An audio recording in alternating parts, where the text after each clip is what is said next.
Matt here again with another campground tour, and today I'm at the Philadelphia West Chester KOA.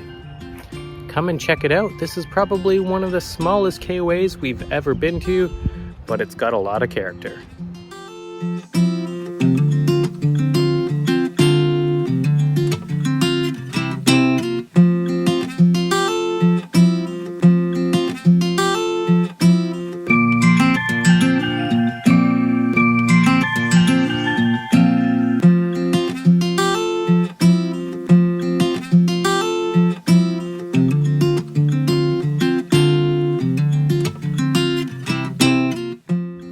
So today I'm going to show you around the West Chester Philadelphia KOA. You can see our trailer behind me. We are here right at the end of April, so it is not very busy right now, especially up here in Pennsylvania. It's not truly camping season yet, so it's pretty empty here. We're on our way back up north. So let me show you around this KOA campground that's off the beaten path but has a lot of character, and is a place that I recommend you check out if you're ever in the area. So the interesting part about this KOA is that it's located in a very hilly area. Most KOAs you'll find are in a big flat field. This is not the case here. There are a ton of hills throughout the campground, and it adds a lot of character to the park, but it's also probably something you want to keep in mind if you're not a seasoned driver, or if you're uncomfortable with backing up. This is going to create a few extra challenges for you. So today we're starting from our campsite, and we are campsite number 5, just for your reference if you're looking at the KOA map. Now, because of the time of year, the pool is not open yet, but I'm going to show you the pool area anyway, so you have an understanding of what you might expect. Now, I do have to tell you that the KOA workers have been hard at work doing some maintenance and pool cleaning. There's actually no water in the pool right now, as you can see, but there is a pool and a hot tub.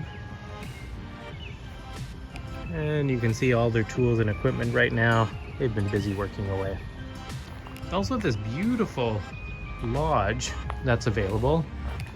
And you know what? I haven't been in here yet. Let's see if it's unlocked.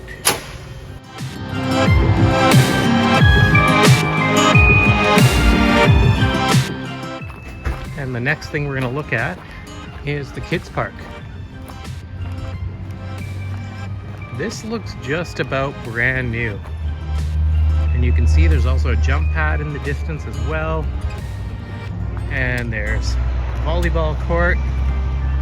So some good little amenities.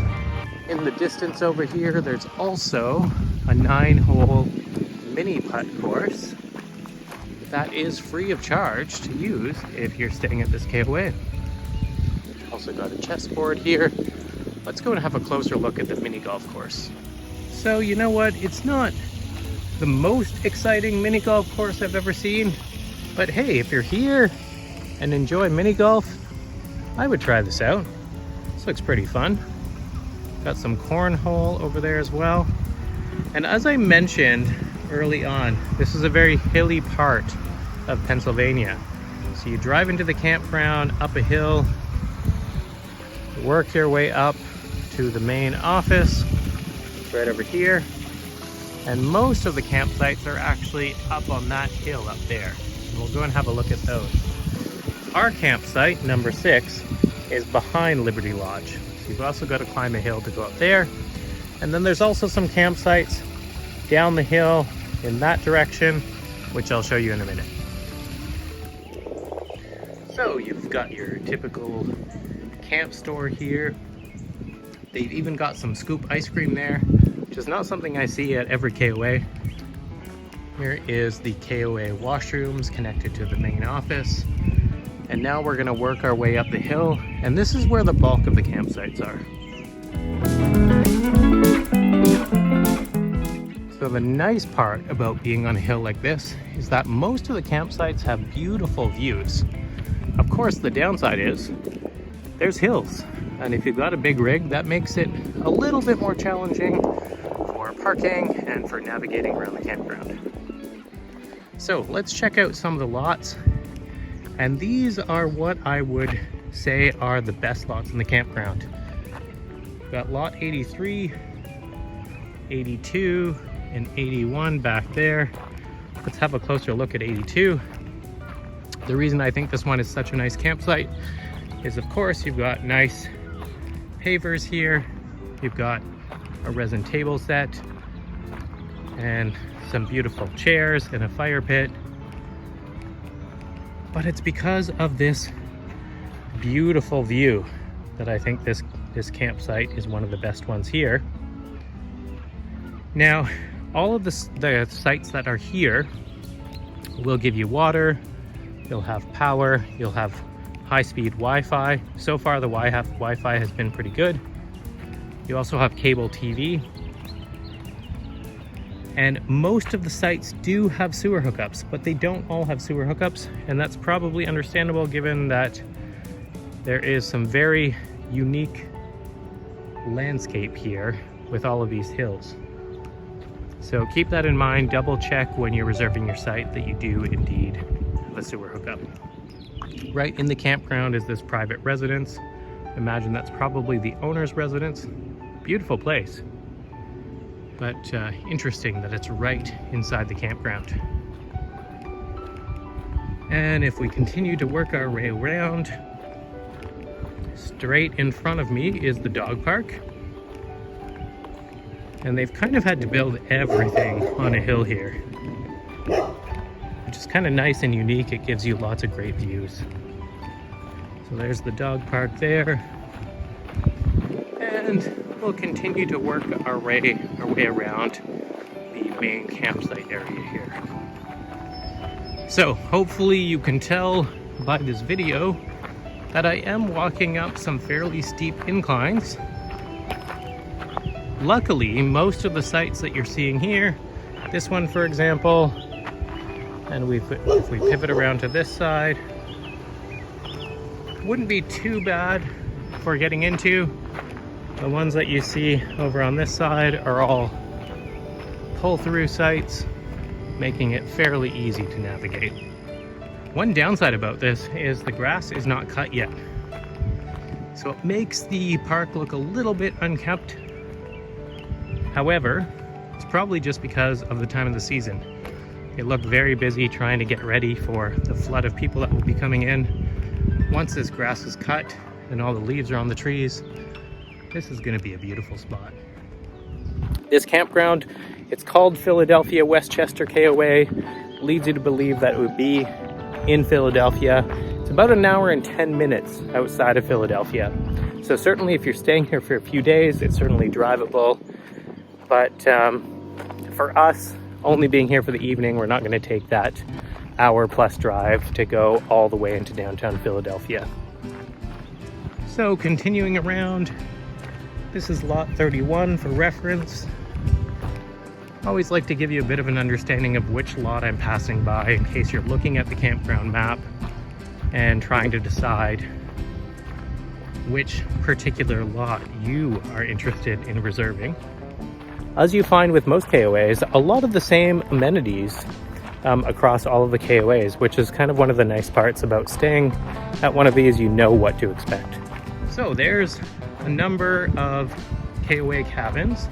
You can see down here, there's actually quite a few KOA cabins for the size of this campground. And it's kind of neat, they're all built right on the mountainside.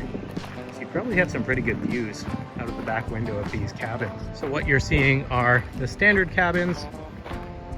Don't have washrooms in those or running water.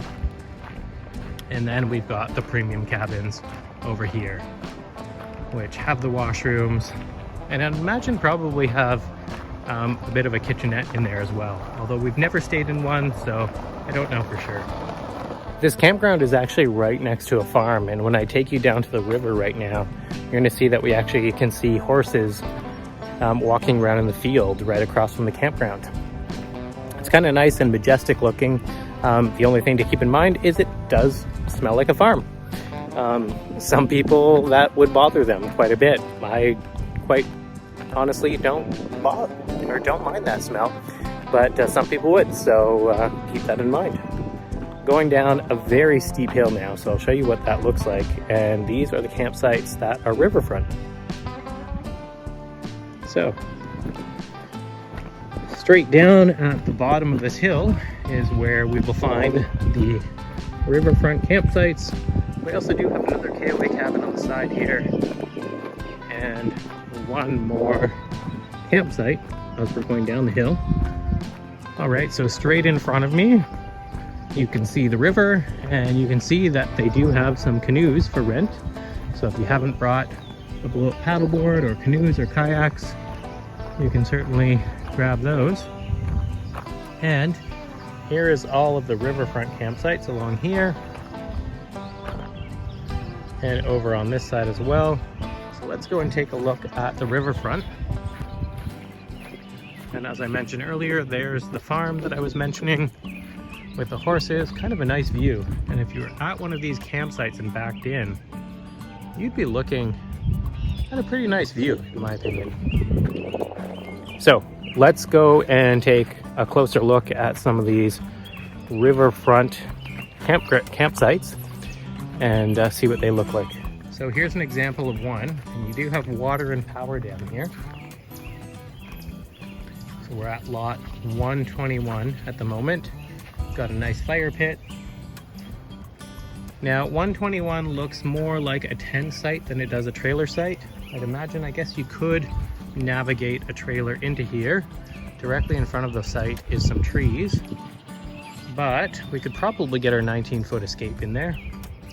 And the rest of these lots would work better for trailers. So although this is a small KOA, it does have a lot of character, and it is unique in that it's not just one big flat field. Oh, and as usual, if there's any questions that you have that I haven't answered in this video about this campground, leave a comment, let me know, and I'll respond and try to help you with whatever information you might be looking for.